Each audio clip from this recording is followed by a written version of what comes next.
Hunger and hardship are universal languages. In 1945, whether you lived in a post-war village in Italy, a Dust Bowl farm in the American South, or a rationing-stricken town in Japan, grandmothers across the globe shared the exact same superpower, turning absolute nothing into a hearty, life-saving meal.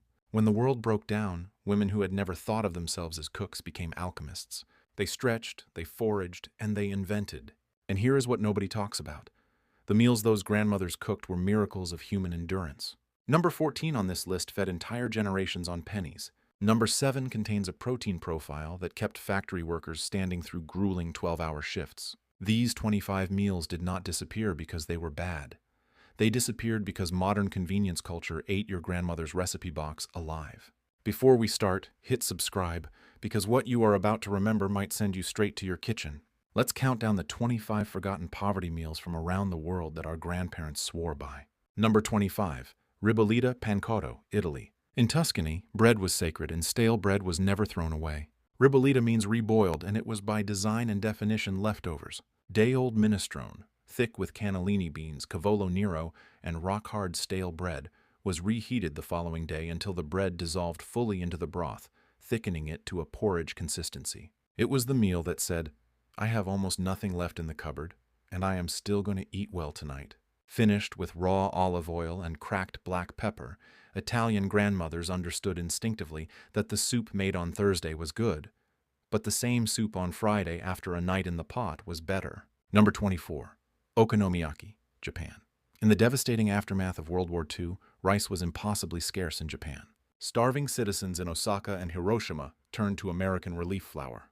They mixed the flour with water and massive amounts of cheap shredded cabbage, frying it on a hot iron plate. The name roughly translates to cooked as you like it. If you had an egg, it went in. If you had a scrap of pork, it went on top. It was a savory, filling pancake born in the ashes of a destroyed economy, turning water and weeds into a meal that rebuilt a nation. Number 23.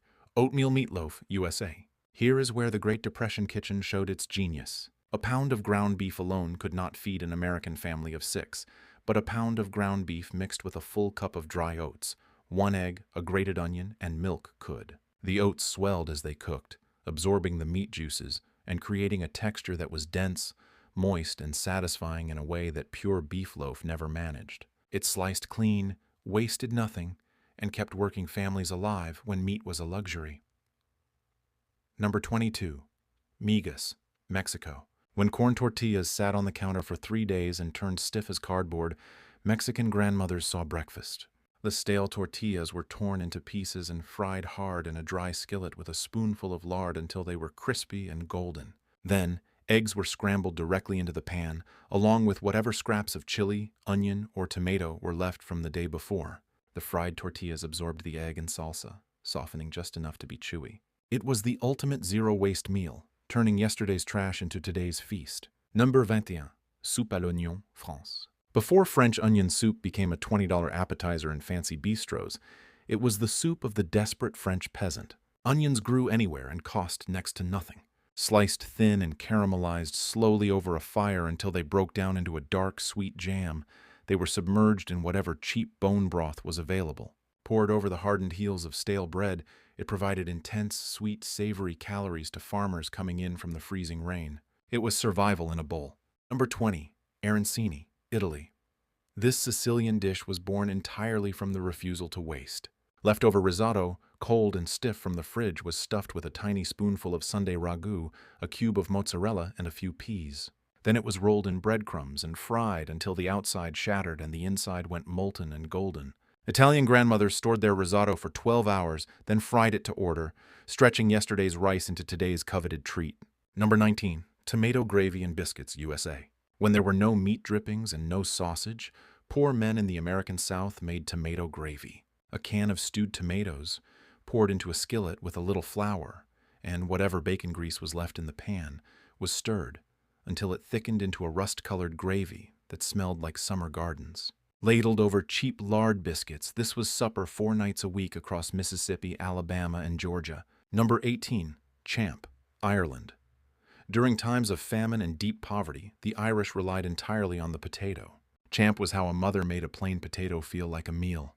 Potatoes were boiled and mashed, then mixed with hot milk and whatever wild, sharp green scallions or chives could be pulled from the earth. A well was made in the center of the steaming bowl, and if the family was lucky, a tiny knob of butter was placed inside. You dipped every spoonful of the hot, onion-laced potato into the melting butter. It was cheap, it was heavy, and it silenced a hungry room. Number 17.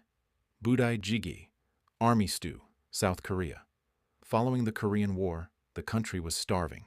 Meat was non-existent. Desperate Koreans scavenged the areas around American military bases, trading for or finding discarded surplus rations, canned Spam, hot dogs, baked beans, and processed cheese. They took these unfamiliar processed American meats and boiled them in a pot with traditional kimchi, gochujang, red chili paste, and whatever vegetables they had. It was a chaotic, spicy, violently red stew born of absolute desperation. Today, it is a beloved national comfort food. Number 16. Kasha, Eastern Europe. Across Poland, Ukraine, and Russia, buckwheat groats, kasha, were the king of the peasant table. Buckwheat grew in terrible rocky soil where wheat failed. Boiled in water until the grains burst and softened, it had a deep, earthy, almost smoky flavor. Mixed with a spoonful of rendered animal fat and caramelized onions, kasha swelled in the stomach like a stone, keeping factory workers full for 12 hours. It asked for almost nothing and gave back complete comfort. Here is the part that nobody in the food industry wants discussed. After World War II, food companies spent millions convincing people that anything born of poverty was inferior. Convenience foods were marketed as modern, progressive, a sign of having made it. Meat stretching was reframed as something shameful, a sign of not having enough. But food historians have since confirmed what any nutritionist can verify. The nutritional density of these Depression and poverty-era meals was often higher than the post-war convenience food that replaced them. Your grandmother was not making inferior food. She was making food that entire industries needed you to forget so you would buy theirs. Number 15. Wacky Cake, USA. No eggs, no butter, no milk. During the hardest years of rationing and depression, American grandmothers made cake anyway. Dry ingredients went directly into the baking pan. 3 wells were pushed into the dry mixture, vegetable oil went into one, vanilla into another, and white vinegar into the third.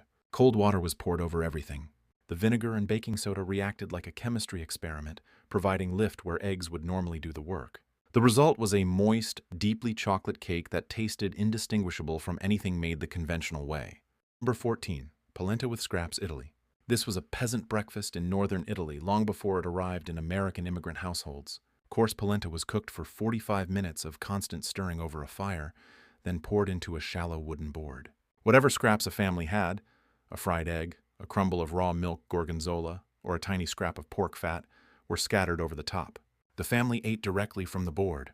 Cornmeal fed an empire, turning pennies into an argument-ending feast. Number 13. Gazpacho, Spain. Long before it was a cold soup served at elegant summer parties, gazpacho was the survival fuel of the Andalusian field worker. In the blistering heat of southern Spain, laborers were given a ration of stale bread, garlic, olive oil, and vinegar. They pounded the rock-hard bread into a paste with the garlic and oil using a wooden mortar, adding water to thin it out. The salt and vinegar replaced electrolytes lost in the sun. The olive oil provided pure caloric energy. It was a liquid lunch built for surviving 100-degree days in the fields. Number 12. Ackee and saltfish, Jamaica. Salt cod was the great equalizer of global poverty. Dried until it resembled a wooden plank, it required no refrigeration and lasted almost indefinitely. In Jamaica, this cheap, imported saltfish was soaked in cold water for days until the flesh softened, swelled, and shed enough salt to become edible. It was then boiled and sautéed with ackee, a local, highly nutritious fruit that, when cooked, resembles scrambled eggs. It was cheap, incredibly satisfying, and carried the flavor of pure survival. Number 11. Fasolada, Greece. The mother of all Greek comfort food is just white beans and olive oil. During times of war and extreme poverty, meat was a myth. Grandmothers soaked dried white beans overnight and simmered them low and slow with celery, onions, and carrots. But the secret was the olive oil. Poured heavily into the pot at the very end of cooking, it emulsified with the starchy bean broth to create a thick, creamy, rich stew. It coated the ribs and kept a family healthy on fractions of a drachma. Number 10. Water pie, USA. This Depression-era dessert sounds like a magic trick. When a family had no apples, no milk, and no eggs, a mother would make a basic pie crust and literally pour water into it. She would sprinkle a few spoonfuls of flour and sugar over the water, add a dash of vanilla extract, and drop in a few tiny scraps of butter. Baked in the oven, the flour, sugar, and butter melted into the boiling water, setting into a translucent, sticky, sweet, buttery gel. It was an illusion of a custard pie, built entirely out of tap water and hope. Number 9. Congee, China. How do you feed 10 people with 1 cup of rice? You boil it to death. Chinese grandmothers added massive amounts of water to a tiny handful of rice, simmering it for hours until the grains burst and dissolved completely, turning the water into a thick, silky, white porridge. Flavored with a single drop of soy sauce, a sliver of ginger, or a scallion, congee warmed the body and tricked the stomach into feeling entirely full. It was the ultimate stretcher of the pantry. Number 8. Mulligan Stew, USA. The name tells you everything. There is no recipe because it was built entirely from whatever had not been eaten yet. Water on the stove, whatever vegetables were going soft in the icebox, scraps of meat still clinging to last night's bones, and a handful of dried barley. It was the stew of the broke and the wandering. The smell of it cooking, that vague, savory steam that could have been anything, was the smell of not giving up. You made it with what you had, and you were grateful it was hot. Number 7. Pork neck bone gravy, Italy, USA. Every Italian immigrant family called it something different, but the ritual was the same. Pork neck bones browned hard in cast iron until the fat rendered gold, then submerged in crushed San Marzano tomatoes and left to simmer for 4, 5, sometimes 6 hours. In the 1940s, neck bones cost about 8 cents a pound. Grandmothers understood that bone marrow and connective tissue cooked low and slow released a depth of flavor no lean cut could match. The collagen broke down into gelatin, the marrow enriched the sauce, and the tomato acid softened through hours of heat into something smooth and complex. Notice what all these meals have in common. These meals cost almost nothing because they use ingredients that grocery stores cannot mark up: dried beans, potatoes, onions, rice, cabbage, and stale bread. There is no brand loyalty in a bag of lentils. There is no advertising budget behind a head of cabbage. The foods that kept our grandparents alive and independent are the foods nobody can make money from. The economics are not complicated, but the genius it took to cook them is something modern society has almost entirely forgotten. Number 6. Kartoffelsuppe, Germany. In post-war Germany, the potato was the only thing standing between the population and total starvation. Kartoffelsuppe, or potato soup, was hearty, calorie-dense, and willing to sit in a sack in a root cellar for weeks. Potatoes, onions, and water were boiled until the potatoes fell apart, thickening their own broth into a creamy soup without a drop of cream. If a single piece of cheap sausage could be found, it was sliced paper thin, so every bowl got a ghost of meat. It was warm, it was heavy, and it worked. Number 5. Pinto beans and cornbread, USA. There is no more honest meal on this list. A pound of dried pinto beans cost 12 cents in 1953. A bag of cornmeal cost 19 cents. The beans went into the pot soaking in the morning, cooking low and slow until the broth had thickened to something almost creamy. The cornbread went into the cast iron skillet at 5, edges setting and pulling away. A man crumbled the cornbread directly into the bowl of beans and ate both together with a spoon. It was the meal that held the floor when everything else fell through. Number 4. Cassoulet, France.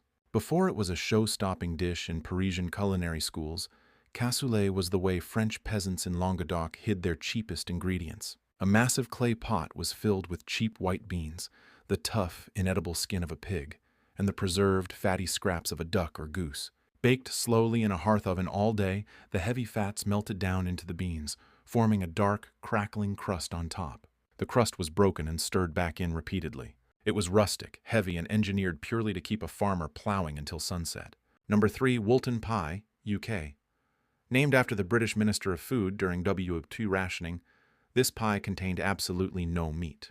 When the food supply chain of an entire continent shattered almost overnight, British mothers made a massive dish of boiled turnips, carrots, swedes, and cauliflower, thickened with a little oatmeal and covered in a potato or wholemeal crust. It was entirely composed of ingredients that could survive a root cellar. It fed an army on pennies, tricking the eye into seeing a hearty roast dinner when it was nothing but root vegetables. Number 2. Lardo on toast, Italy. Walk into an Italian grocery in 1938 and you would see white slabs of it, cured fatback, pure pork fat salted with rosemary, garlic, and black pepper, aged for weeks in marble basins. Sliced paper-thin over warm bread, it melted on the tongue into something so silky it seemed impossible it came from a 5-cent cut. It was pure, slow-burning caloric energy, the ultimate survival food turned into an art form by women who refused to throw away a single ounce of the pig. Number 1. Pane e olio, or garlic bread. Italy, global. The greatest one-pot poverty meal of all time requires no pot at all. Stale, thick bread, toasted over an open flame, rubbed immediately while still hot with a cut clove of raw garlic until the clove wore itself down to a stub. Then the bread was flooded with olive oil and scattered with coarse salt. Italian grandmothers fed this to sick grandchildren. They ate it for breakfast. They used it to stop hunger pangs before dinner. The garlic was not a flavoring. It was a foundation. The olive oil was not a condiment. It was a food group. Together on hot bread, they created something that needed no improvement and offered no apology. It was not just a recipe, it was a declaration. It meant that whoever was standing at the hearth had managed, against all odds, to keep the family fed.